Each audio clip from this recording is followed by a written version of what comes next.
정지태 목사님과 함께하는 매일 성경 큐티. 교회 여러분 안녕하십니까? 3월 6일 목요일입니다. 누가복음 9장 18절부터 27절을 묵상하겠습니다. 예수께서 따로 기도하실 때에 제자들이 주와 함께 있더니 물어 이르시되 무리가 나를 누구라고 하느냐? 대답하여 이르되 세례 요한이라 하고 더러는 엘리야라 더러는 옛 선지자 중에 한 사람이 살아났다 하나이다. 예수께서 이르시되 너희는 나를 누구라 하느냐? 베드로가 대답하여 이르되 하나님의 그리스도시니이다 하니 경고하사 이 말을 아무에게도 이르지 말라 명하시고 이르시되 인자가 많은 고난을 받고 장로들과 대제사장들과 서기관들에게 버림받되어 죽임을 당하고 제3일에 살아나야 하리라 하시고 또 무리에게 이르시되 아무든지 나를 따라오려거든 자기를 부인하고 날마다 제 십자가를 지고 나를 따를 것이니라. 누구든지 제 목숨을 구원하고자 하면 잃을 것이요 누구든지 나를 위하여 제 목숨을 잃으면 구원하리라.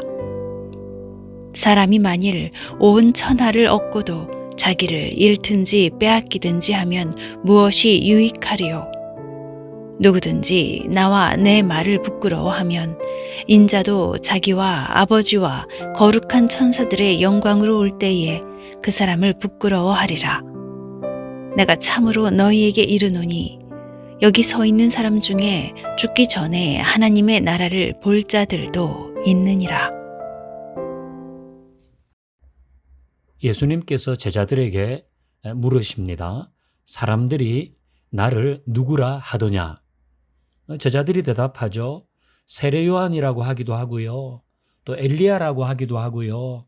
어떤 사람은 옛 선지자 중에 한 사람이 살아났다고도 합니다. 그러니까 예수님께서 그러면 너희는 나를 누구라 하느냐? 이렇게 물으셨어요. 너희는 나를 누구라 하느냐? 그러니까 베드로가 대답하죠. 하나님의 그리스도이십니다. 우리도 대답할 수 있어야 합니다. 사람들이 말하는 예수님, 나의 엄마 아빠가 만난 예수님, 내 배우자가 만난 예수님 아니고 우리 교인 가운데 누가 만난 예수님이 아니라 내가 만난 예수님, 내가 고백할 수 있는 예수님이 있어야 하는 것입니다. 그분은 나의 목자이십니다. 그분은 나의 빛이십니다. 생명이십니다. 모든 것이 되십니다. 나를 고쳐주셨습니다. 용기를 주셨습니다. 나를 십자가를 통해서 죄 사함받게 하시고 구원하여 주신 분입니다. 뭐든지 나의 고백이 있어야 합니다. 말할 수 없다면 준비해야 합니다. 평화교회는 어떤 교회입니까? 평화교회는 하나님을 경험하고 선한 일에 참여하고 그리스도의 몸으로 연결된 교회입니다. 이러고 하나하나 설명하면 되듯이 예수님은 이런 분입니다. 나의 고백이 있어야 합니다. 베드로는 하나님의 그리스도라 그랬습니다. 이 말은 메시아라는 거죠. 이 고백과 맥을 잇는 것이 마태복음 16장 16절에 나오는 베드로의 고백이죠. 주는 그리스도시요 살아계신 하나님의 아들이십니다. 이 그리스도라고 하는 것이 메시아라는 뜻 아닙니까? 역시 메시아라는 고백입니다. 이렇게 고백했는데 21절 보니까 예수님이 경고하시면서 이 말을 아무에게도 하지 말라고 하십니다. 당신은 구원자이십니다. 메시아입니다. 이렇게 고백했어요. 마태복음도 마찬가지입니다. 주는 그리스도요 살아계신 하나님의 아들이십니다. 그렇게 하니까 반석 위에 내 교회 세우고 너에게 천국 열쇠를 주고 그렇게 하신 다음에 역시 경고하셔서 그리스도라고 말하지 말라고 하십니다. 이거 전해야 하는 거 아닙니까? 예수님이 구원자로 오셨습니다. 전해야 하는데 이 말 하지 말라고 하세요. 왜 그러세요? 22절 봅니다. 이르시되 인자가 많은 고난을 받고 장로들과 대제사장들과 서기관들에게 버림받고 죽임을 당하고 제3일에 살아나야 하리라 하시고, 즉 예수님께서 메시아로 오셔서 사람들을 구원하실 일은 고난을 받고 십자가를 지시고 부활하셔서 사람들을 죄에서 구원하시는 메시아 그리스도로 역사하신다는 것입니다. 하지만 이 당시 사람들은 저마다 자기가 생각하는 메시아상을 고집하고 있었습니다. 어떤 사람은 우리에게 올 메시아는 로마에서 우리를 해방시켜줄 정치적인 해방자일 거야. 어떤 사람은 군사적인 정복자일 거야. 어떤 사람은 정치적으로 구원하는 메시아일 거야. 이렇게 생각했습니다. 하지만 예수님은 아니, 나는 배척과 죽음과 부활을 통해 모든 민족을 죄에서 구원하는 메시아로 왔다. 그렇게 말씀하시는 거죠. 그래서 사람들이 함부로 오해할 수 있으니까 당분간 내가 그리스도인 것, 메시아로 온 것을 이르지 말라. 그렇게 말씀하십니다. 우리도 만약 내가 추구하는 메시아, 내가 추구하는 예수님만 고집한다면 예수님을 왜곡해서 믿는 것이 될지도 모릅니다. 우리는 말씀 속에서 나타나신 예수님을 믿어야 하죠. 내가 추구하는, 내가 생각하는 예수님을 믿으면 안 되는 것입니다. 근데 많은 경우에 사람들이 그렇게 합니다. 그 대표적인 경우가 23절부터 나와 있거든요. 예수님 말씀하십니다. 무리에게 이르시되 아무든지 나를 따라오려거든 자기를 부인해라. 날마다 자기 십자가를 져야 된다. 누구든지 자기 목숨 구원하고자 하면 잃을 것이요 나를 위해서 제 목숨을 잃으면 구원하리라. 사람들 앞에서 나와 내 말을 부끄러워하면 나도 그 사람 부끄러워할 것이다. 이런 말씀하십니다.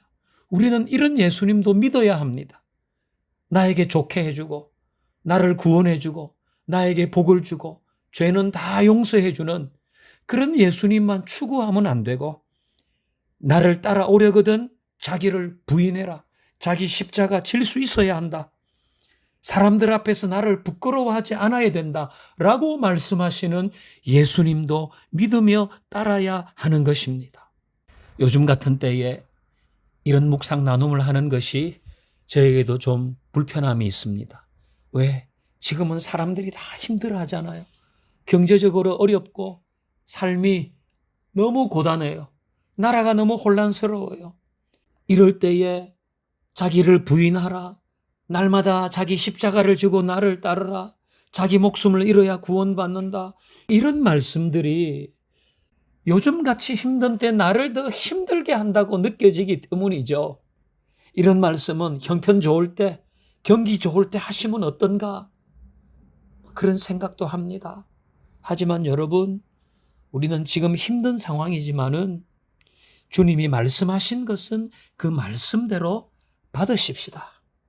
어쩌면 이럴 때가 내가 추구하는 예수님보다 나에게 말씀 가운데 나타내신 그 예수님을 더 진실되게 따라갈 수 있는 좋은 시간이 될지도 모르겠습니다. 하나님 감사합니다. 오늘도 우리에게 말씀하신 대로 이루어 주옵소서. 예수님의 이름으로 기도하옵나이다. 아멘.